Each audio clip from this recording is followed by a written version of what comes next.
Here, our first speaker today is Jason. For your podcast. Jason seems to be a nice guy. I didn't go on about that later. I did have a brief one-on-one with him here, and I look forward to having him help me get my website out there and have it noticed. I'm sure he'll do a fine job. I actually heard some good things out in the public about him. I won't tell you that in front of me. We'll make sure you can walk out here today. Everybody, Jason. Thanks. Thank you. Thanks a lot. So I wanted to start off by just saying, last week it was pretty emotional and everything, and this is really a family. And what I've been trying to do is listen to what you guys do, and give you referrals as many as I can. So what I want to do this week is help me get referrals too. So this is going to be the main part of this presentation is, like I said in my 30-second, 8 ways to identify things on websites that you might want to pay attention to that will help out in the future. First, I thought it would be interesting to go over some statistics that are that'll bring some things into perspective about what's going on in the internet community and the internet age that we're in. Research reveals that 4.8 billion people have mobile phones, and only 4.2 billion people have what, Krista? No. What did you have an argument with today this morning? Oh, Toothbrushes. What? In the world. So, just humorous. I know, she told me that. I'm going to ask you a question. So, we have to pay attention to this. This year, What were those comparable numbers again? about 600,000 more people have mobile phones than have That's what I toothbrushes. thought. Yeah. We need a dentist. Yeah, we need a dentist. So mobile presence is top priority this year. Another staggering statistic, Facebook just purchased Instagram, which is an iPhone app, for $1 billion. That company is never going to make a dollar. But it goes to show you that Instagram, which is a way to share photos, is both mobile and it is also engaging and interactive and visually appealing. So that is where we're headed. When Facebook does something like that, we need to pay attention. LinkedIn, as of February, has over 150 million members, and there were over 4.2 billion professional searches done in that network. It's an important place for any business to have a presence. Google Plus will hit 400 million users by the end of the year, and it's growing rapidly. Facebook has about 850 million users, so it's actually catching up. And the reason I mentioned Google Plus is because it's becoming a good hub for businesses in general to have a presence. You can connect everything, your Facebook, your personal website, your Yelp page, all those things within Google Plus. They've really innovated social media, really. And a lot of people are starting to recognize that that's why it's growing so quickly. So the next part, 8 important aspects about website and design.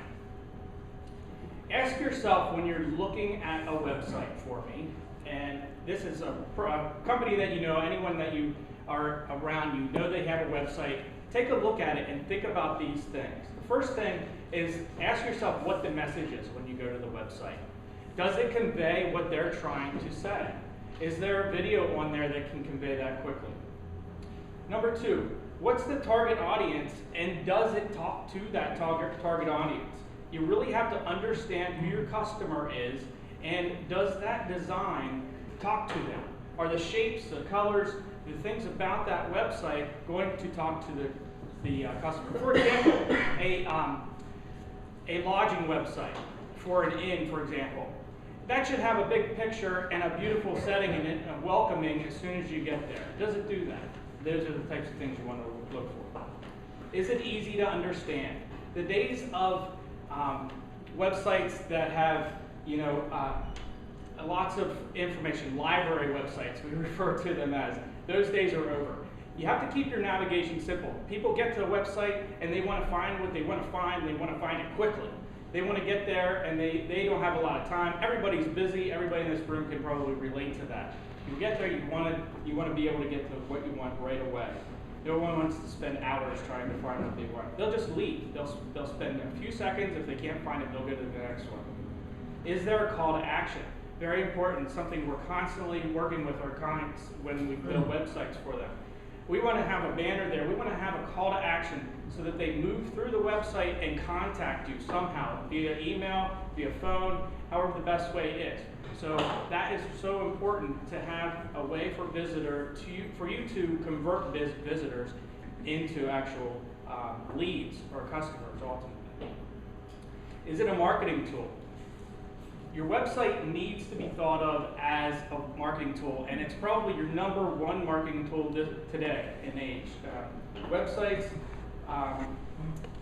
drive traffic, or you drive traffic to your website through internet marketing for one, but also any print material that you have out there.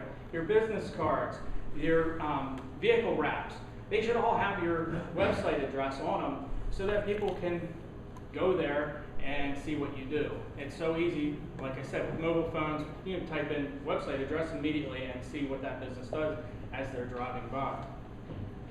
Social media. So, if you're not hiring a social media manager, you really need to focus on the social media that you're using. You don't want to have 100 different social media icons on your website if you're only populating or engaging on 1 or 2 of them. So if you like Twitter, then tweet. If you like Facebook, then do that.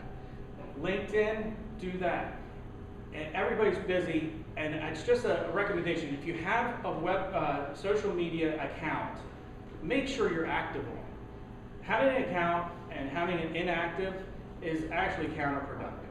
So think about that when you're thinking about social media. It's good to have as many accounts as you can, and that's what we can help you with.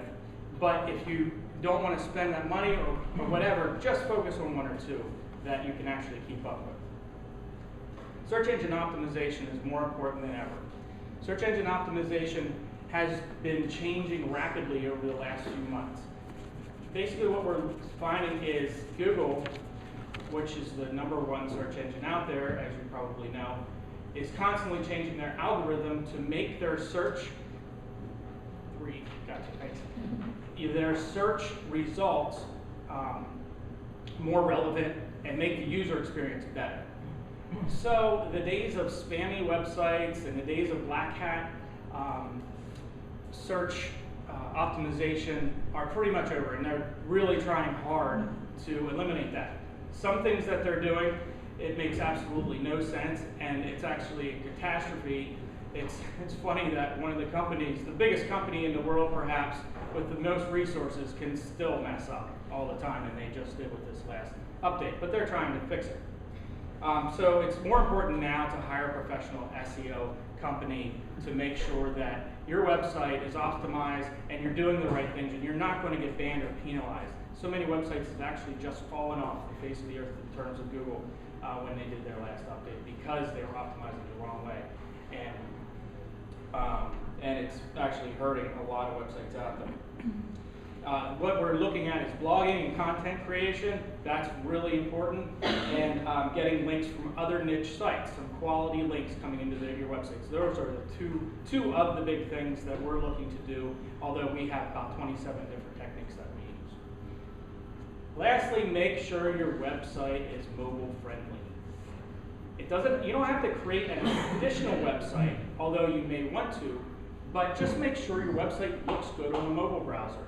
It's so important. With that many people using mobile devices these days, you really want to make sure that your website looks good on it, or that you create another mini website that people, when they get to your website, will be diverted to, and they'll see it and it'll look good on the site. So 8 important aspects that you really want to keep in mind. I'm going to give you a handout so everybody will have those, and if you didn't take notes, I'll make it easy for you. There's also a bunch of really neat statistics on the back. So, are there any questions?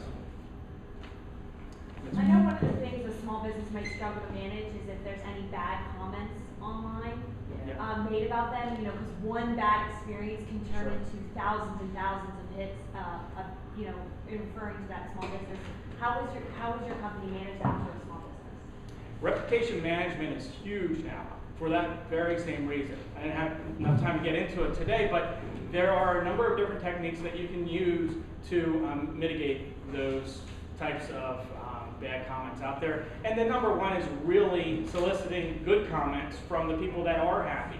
That's really the best thing to do when you know, ask them to go to this website in particular that has bad comment and leave a good comment. That's one of the best ways. Yes, sir. We build mobile apps. Mobile apps, we can build mobile apps. It's not one of our main offerings, but I have developers that do that, yes. Okay. Absolutely. All right, anything else? Jason, what's the number one problem that you see with the majority of websites that you look at? Well, a lot of them, they don't have a call to action. That's really the number one problem we're seeing. And that's why we focus on it so much when we build new websites. Call to action. Some people, you know, phone numbers at the bottom. You know, get your phone number at the top if you want people to call you. Or place a banner. Click here for something and enter your email address. It's a great way to get people on your list.